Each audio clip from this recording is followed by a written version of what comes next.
நேர்மையும் சேர்க்கணும் சமாதானத்தை கொண்ட சங்கீதம் 128 4 5 அவர் நெருக்கப்பட்டு கொடுக்கப்பட்டோம் இருந்தாலும் அவருடைய வாயை திறகளை அடிக்கப்பட்டு கொண்டபடியே ஆட்டுக்குட்டியை போலவும் தன்னுடைய மயில் காத்திருக்கிறவனுக்கு முன்பாக தன்னுடைய வாயை திறக்காத ஆட்டுக்குட்டியை போலவும் இருந்தார். ஏசாயா 53:7. எதுக்கு பேசுற? அவதி பற்றி பாருங்கள்.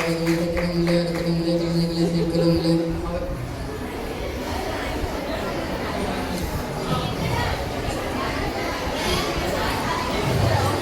ஆகாயத்து பட்சிகளை கவனித்து பாருங்கள். அவைகள் விதைகளும் இல்லை, அறுக்களும் இல்லை, குழந்தைகளை சேர்த்தலும் இல்லை. அவைகளை உங்கள் பரமபிதா பெரியப்படுகிறார். அவைகளை பார்க்கலும் நீங்களை சேர்த்து மத்தையும் வரவிட்டார். கத்தரிக்க பயப்படும் மனுஷன் இவ்விதமும் ஆசிரியப்பார். நீதியங்கள்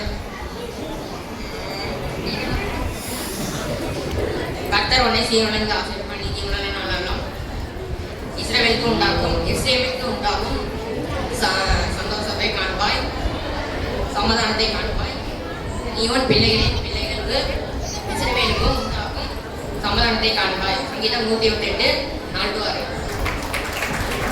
ஆகையால் நீங்கள் சரீர இச்சையின்படி பாவத்திற்கு கீழ்ப்படியத்தக்கதாக சாவுக்கேதான உங்கள் சரீரத்தில் பாவம் ஆளாதிருப்பதாக. ரோமர் 6:12. கர்த்தருக்கு பயப்படுகிற மனுஷன் இவ்விதமாய் ஆசீர்வதிக்கப்படுவான். கர்த்தர் சீயோனிலிருந்து உன்னை ஆசீர்வதிப்பார். நீ ஜீவனுடன் ஆகலாம். எருசலேமின் வாழ்வை காணுமாய். நீ உன் பிள்ளைகளையும் இஸ்ரவேலுக்கு உண்டாகும் சமாதானத்தை காணுமாய். சங்கீதம் 128:4. பூமிக்கு வானம் எவ்வளோ தூரமாக இருக்கிறது அவ்வளோ தூரமாக நிறைவேற்றதாக இருக்கிறது. மேற்குக்கும் கிழக்குக்கும் எவ்வளோ தூரம் அவ்வளோ தூரம் அவர் தம் பாவங்களை விட்டு விலக்கினார். சங்கீதம் 103:11-12.